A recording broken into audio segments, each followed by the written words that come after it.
manusia. Pengantar bab 6. Senang sekali saya sampaikan di sini pelajaran ke-6. Bagian ini akan menjelaskan secara gamblang mengenai sebuah mekanisme terhebat yang pernah diciptakan. Dengan mekanisme ini, Anda dapat menciptakan bagi Anda sendiri kekuatan, kesehatan, sukses, kemakmuran, dan kondisi apapun yang Anda inginkan.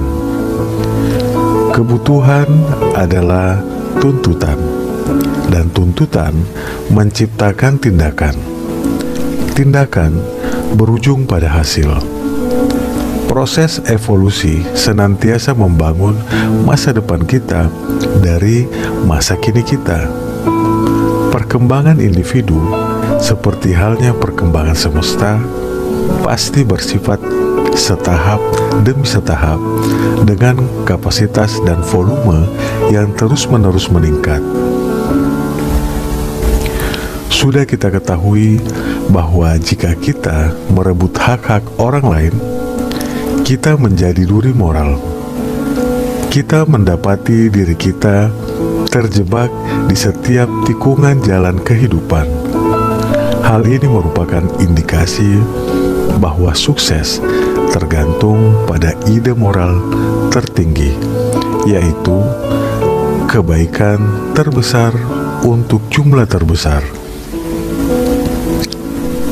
Aspirasi, keinginan, dan hubungan harmonis yang senantiasa dipertahankan akan memberikan hasil. Hambatan terbesarnya adalah ide-ide mati yang salah. Untuk menjadi selaras dengan kebenaran abadi, kita harus memiliki ketenangan dan harmoni di dalam diri. Untuk bisa menerima informasi, si penerima harus selaras dengan transmitternya. Pemikiran adalah produk pikiran, dan pikiran bersifat kreatif. Tetapi hal ini tidak bisa berarti bahwa pikiran universal akan mengubah modus operandinya agar cocok dengan kita atau ide kita, melainkan berarti kita bisa membina hubungan harmonis dengan pikiran universal. Bila sudah demikian, kita dapat meminta apapun yang menjadi hak kita, dan jalan yang terbentang akan dibuat tampak rata dan jelas. Materi bab 6. 1. Pikiran universal memang luar biasa sehingga kita sulit memahami kekuatan praktisnya, kemungkinan-kemungkinannya, dan efek produksinya yang tak terbatas. 2. Kita mendapati bahwa pikiran ini bukan saja intelijensi, tetapi juga substansi.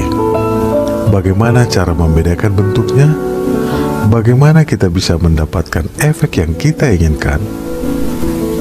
3. Bertanyalah bagaimana efek listrik kepada ahlinya. Ia akan menjawab, listrik adalah bentuk gerak dan efeknya tergantung pada mekanisme yang dipasangkan. Mekanisme inilah yang menentukan apakah kita akan memperoleh panas, cahaya, kekuatan, musik, atau apapun demonstrasi kekuatan dahsyat lainnya di mana energi vital ini telah dipasangkan. 4. Efek apa yang bisa diproduksi oleh pemikiran? Jawabannya, pemikiran adalah pikiran yang bergerak, sebagaimana angin adalah udara yang bergerak, dan efeknya tergantung sepenuhnya pada mekanisme yang dipasangkan. 5. Disinilah rahasia kekuatan mental. Ia sepenuhnya tergantung pada mekanisme yang kita pasangkan. 6.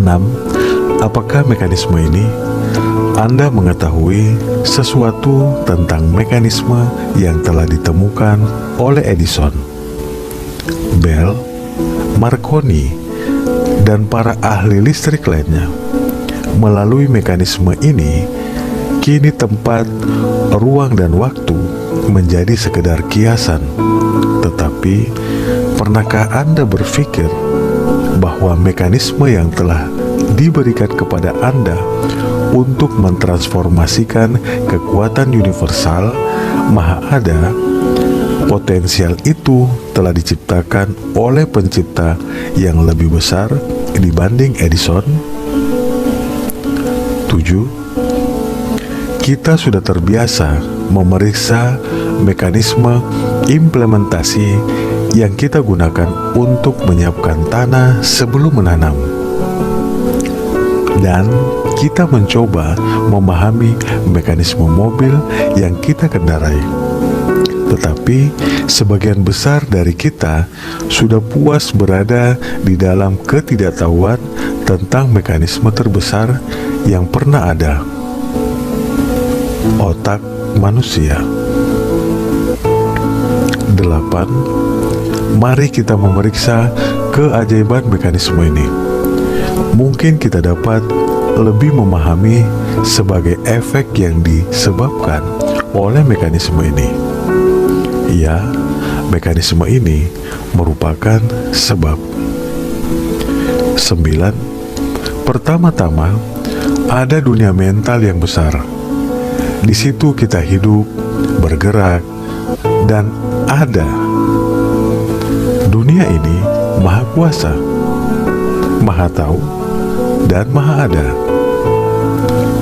Ia akan merespon keinginan kita dengan rasio yang berbanding lurus dengan tujuan dan keyakinan kita. Tujuan itu harus sesuai dengan hukum keberadaan kita, yaitu harus kreatif dan konstruktif. Keyakinan kita harus cukup kuat untuk membangkitkan arus kekuatan yang cukup besar untuk mewujudkan tujuan kita. Pernyataan ini, sebagaimana keyakinanmu, demikian pula yang terjadi padamu. Tampaknya sudah teruji secara ilmiah. 10. Efek yang dihasilkan di dunia luar diri adalah hasil dari aksi dan reaksi individu terhadap pikiran universal. Itulah proses yang disebut berpikir. Otak merupakan organ yang dipakai agar proses ini terjadi. Sungguh luar biasa ajaib, bukan? Apakah Anda mencintai musik, bunga, sastra, seni, atau apakah Anda terinspirasi oleh pemikiran jenius di zaman kuno atau di zaman modern ini? Ingatlah, setiap tindakan yang Anda respon pastilah memiliki gambaran yang sesuai di otak Anda sebelum Anda bisa menghargainya. 11. Tidak ada keluhuran atau prinsip apapun di gudang alam yang tidak bisa diekspresikan oleh otak. Otak merupakan dunia embrio yang siap dikembangkan setiap saat bila muncul kebutuhan. Jika Anda dapat memahami bahwa hal ini merupakan kebenaran ilmiah dan kebenaran hukum alam yang luar biasa, Anda akan lebih mudah memahami mekanisme di mana hasil-hasil yang luar biasa dicapai. 12.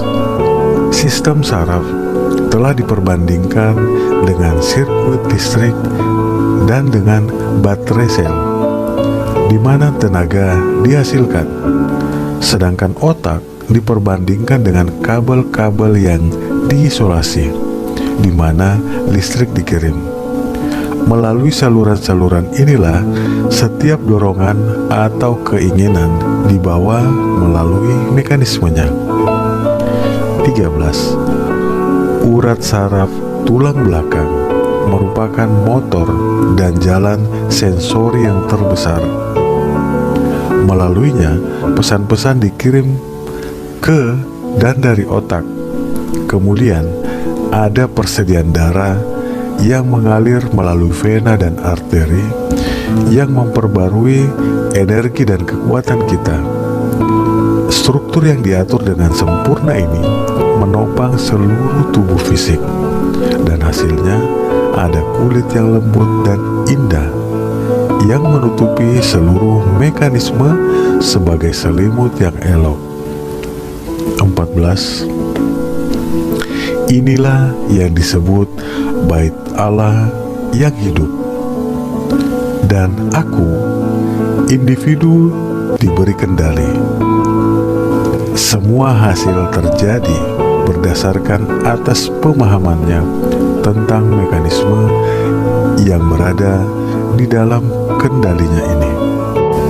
15. Setiap pikiran menggerakkan sel-sel otak. Pada mulanya, substansi kemana pikiran diarahkan gagal merespon. Tetapi bila pikiran cukup ditajamkan dan dikonsentrasikan, akhirnya substansi ini ditaklukkan dan dapat berekspresi dengan sempurna. 16. Pengaruh pikiran ini bisa dikerahkan pada setiap bagian tubuh, yang menyebabkan terhapusnya efek yang tidak dikehendaki. 17. Gambaran dan pemahaman sempurna tentang hukum yang mengatur di dunia mental ini sudah pasti akan sangat bernilai di dalam transaksi bisnis, karena ia mengembangkan kekuatan pemahaman serta memberikan pengertian dan penghargaan yang lebih jelas tentang fakta yang ada. 18. Orang yang melihat ke dalam diri, bukan melihat keluar diri, sudah pasti akan menggunakan daya-daya besar yang lambat laun akan menentukan arah kehidupannya. Dengan demikian, ia dibawa masuk ke dalam getaran yang memiliki segala yang terbaik, terkuat, dan paling diinginkan. 19. Perhatian atau konsentrasi mungkin merupakan esensi yang paling penting di dalam perkembangan kebudayaan pikiran. Banyak sekali kemungkinan ajaib yang ditimbulkan oleh perhatian yang diarahkan dengan baik. Hal ini kadang dianggap mustahil bagi orang yang belum memulainya. Pengolahan perhatian merupakan karakteristik khas yang dimiliki oleh setiap orang sukses, baik pria maupun perempuan. Pengolahan perhatian inilah yang merupakan pencapaian pribadi tertinggi yang bisa diperoleh. 20. Kekuatan perhatian dapat dipahami dengan lebih baik melalui cara membandingkannya dengan lensa kaca yang dipegang di bawah sinar matahari. Bila lensa ini digerak-gerakkan ke sana kemari sehingga tidak fokus, maka tidak ada sesuatu yang terjadi. Tetapi bila dipegang dalam keadaan tidak bergerak sehingga sinar matahari bisa terfokus pada satu titik selama jangka waktu tertentu, maka efeknya akan segera terlihat jelas. 21. Demikian pula dengan kekuatan pikiran. Bila kekuatan ini disia-siakan dengan cara menyebarkan pikiran dari satu objek ke objek lain, maka tidak ada hasil yang terlihat. Tetapi bila kekuatan ini difokuskan melalui perhatian atau konsentrasi pada satu tujuan tunggal selama jangka waktu tertentu, maka tiada yang tidak mungkin. 22. Orang mungkin berkata, itu adalah obat yang sangat sederhana bagi situasi yang sangat rumit. Silakan mencoba. Bagi Anda yang belum berpengalaman dalam mengkonsentrasikan pikiran pada satu tujuan dan objek tertentu, pilihlah suatu objek tunggal dan konsentrasikan perhatian Anda ke situ dengan satu tujuan tertentu selama 10 menit saja. Anda tidak akan bisa melakukannya. Pikiran berkelana berulang kali, sehingga perlu mengembalikannya lagi ke dalam tujuan awal. Setiap kali efeknya telah hilang, maka pada akhir 10 menit itu tidak ada hasil karenanya. Anda belum mampu memfokuskan pikiran ke tujuan. 23. Melalui perhatianlah, Anda akhirnya akan mampu mengatasi halangan apapun yang muncul di jalan kehidupan Anda nantinya. Dan satu-satunya cara untuk memperoleh kekuatan yang hebat ini adalah dengan berlatih. Latihan berbuah kesempurnaan, baik untuk kasus ini maupun kasus lainnya. 24. Untuk mengolah kekuatan perhatian, bawalah sebuah foto ke tempat duduk yang sama, di ruang yang sama, dengan posisi yang sama seperti sebelumnya. Amatilah foto itu lekat-lekat selama setidaknya 10 menit. Catat ekspresi matanya, bentuk wajahnya, pakaiannya, cara rambutnya tersisir. Pokoknya, catat dengan cermat semua detail yang terlihat di foto itu. Sekarang, tutup foto itu dan tutup mata Anda. Cobalah untuk melihatnya dalam pikiran Anda. Jika Anda dapat melihat setiap detail dengan sempurna dan dapat membentuk imaji mental yang baik tentang foto itu, selamat. Bila belum, ulangi latihan ini sampai Anda bisa. 25. Langkah ini semata-mata bertujuan untuk menyiapkan lahan. Minggu depan, kita sudah siap untuk menyebar benih. 26. Dengan latihan-latihan seperti inilah Anda akhirnya dapat mengendalikan kondisi mental, sikap, dan kesadaran Anda. 27. Para ahli keuangan yang hebat belajar untuk menarik sebanyak-banyaknya dari orang banyak, sehingga mereka punya lebih banyak waktu untuk merencanakan, berpikir, dan membangkitkan kondisi mental yang benar. 28. Para pengusaha sukses selalu membuktikan bahwa bertukar pikiran dengan pengusaha sukses lainnya memang amat berguna. 29. Suatu ide tunggal mungkin berharga ribuan dolar. Ide-ide ini hanya bisa datang pada mereka yang bersifat reseptif, siap menerima dan berada di dalam kerangka pikiran sukses. 30. Manusia sedang belajar untuk menyelaraskan diri mereka dengan pikiran universal. Mereka sedang mempelajari kemanunggalan segala hal. Mereka sedang mempelajari metode dan prinsip dasar tentang berpikir.